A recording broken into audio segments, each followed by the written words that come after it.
कोई 40 साल 42 साल 45 साल का कोई व्यक्ति हो चुका है, ऐसी स्थिति में उसको बच्चे पालने की बड़ी कठिनाई होगी। और जब सब स्टेट भी वही है, राज्य हमारा वही है, कोई विभाग हमारा समाप्ति भी नहीं हुआ है, काम वही हो रहा है, जबकि काम और बढ़ गया है। ऐसी स्थिति में छटनी करने का जो मकसद है अधिकारियों के द्वारा सरकार को जो बताया गया है वो बिल्कुल अमानवीय है। पहाड़ के लोग इन दिनों दोहरी मार झेल रहे हैं। पहले पहाड़ के लोगों ने प्रकृति की मार झेली और अब अतिक्रमण की मार झेल रहे हैं, यानी कि जो अतिक्रमण के खिलाफ कार्रवाई चल रही है उसकी मार पहाड़ के लोग झेल रहे हैं। अभी हमारे साथ बीजेपी के विधायक दिलीप महंत जी मौजूद हैं, उनसे हम जानते हैं। विधायक जी, पहले तो स्वागत है आपका दैनिक उत्तराखंड में। जिस तरीके से पहाड़ों में अतिक्रमण की कार्रवाई चल रही है, किस तरीके से आप देख रहे हैं उसको? पहले देखिए, निश्चित रूप से इस समय बरसात का समय है और हमारे पहाड़ में वैसे भी पलायन की बड़ी परिस्थितियां खराब है, बड़ी पलायन हो रहा है और इसको रोकने के लिए कुछ लोग वहां पर रोजगार कर रहे थे और उनका भवन टूटना, उनका प्रतिष्ठान टूटना निश्चित रूप से हमारे दुखदायी है। ये सच है कि माननीय न्यायालय के द्वारा उनको आदेश दिया गया है, सरकार का उसमें कोई भूमिका नहीं है, लेकिन फिर भी हमने सरकार से कहा था कि कम से कम माननीय उच्च न्यायालय से आप दो चीज कर सकते हैं। एक तो आप समय ले सकते हैं क्योंकि उनको 2-3 महीने कम से कम मिलने चाहिए। दूसरा ये है कि अगर किसी ने पहले पूर्व में काम किया होगा तो जरूर कोई न कोई सरकारी निर्देश के आधार पर या सरकार की देखरेख में ही वो उन्होंने अतिक्रमण किया होगा।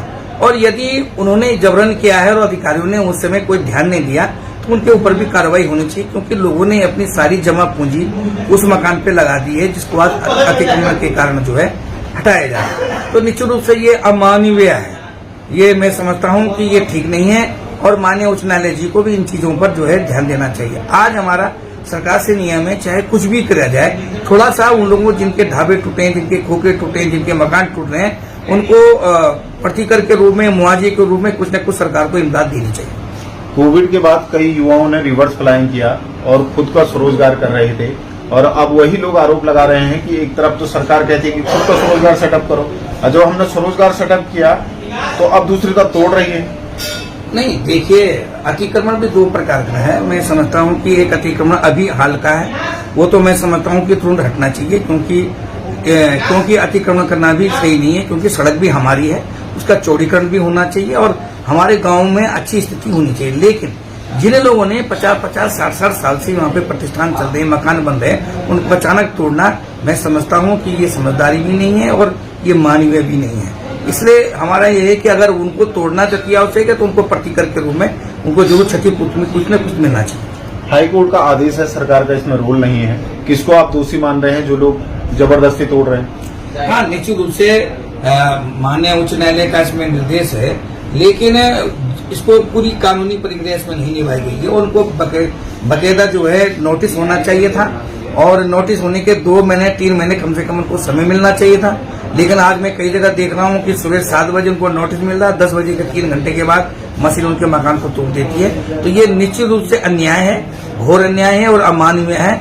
हम इसकी भर्त्सना भी करते हैं और हम पूरा प्रयास करिए। सरकार को भी इस समय माननीय मुख्यमंत्री ने निर्देश दिए हैं, माननीय हमारे जितने भी जिलाधिकारी थे, कमिश्नर को, कि इसमें थोड़ा सा रियायत बदली जाए और हम इस मामले में गौर करने के लिए अभी हमने काउंटर अपील कर रखी है कोर्ट में। तो शायद आज में तारीख थी, आज 5 तारीख को, तो उसमें न्यायालय जो भी निर्देश करेगा उसको करना पड़ेगा सरकार को, लेकिन उसमें मानवीय दृष्टिकोण होना जरूरी है। विपक्ष कह रहा है कि पहाड़ियों पर अत्याचार हो रहा है।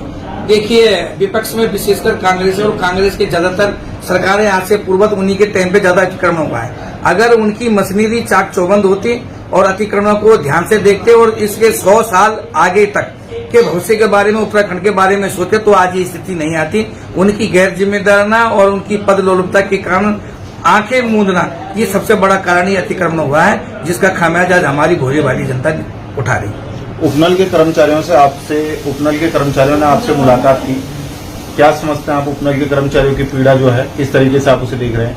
देखिए, उपनल के कर्मचारियों को थोड़ा संदेह है कि उनकी छटनी की जा रही है, जैसे समाचार पत्रों के माध्यम से, लेकिन सरकार में बैठे जितने भी हमारे अधिकारी, वो सरकार के जितने कारिंदे हैं अधिकारी के रूप में, उन लोगों का मैं समझता हूं कि ऐसा दृष्टिकोण है कि वो उन्होंने इस समय ऐसी स्थिति के लिए कि सरकार को बिना संज्ञान लिए हुए कोई निर्णय ले रही है। हमने ये निवेदन किया है सरकार से, माननीय मुख्यमंत्री से हम बात भी करेंगे कि यदि आपको इनको हटाना पड़ रहा है, छटनी करनी पड़ी, तो इनकी परिस्थितियां क्या हैं? क्या वो पद इनके साथ सृजित नहीं है? और अगर सृजित नहीं है तो जब इनकी नियुक्तियां की गई हैं तब किन आधार पर इनको नियुक्तियां दी गई हैं?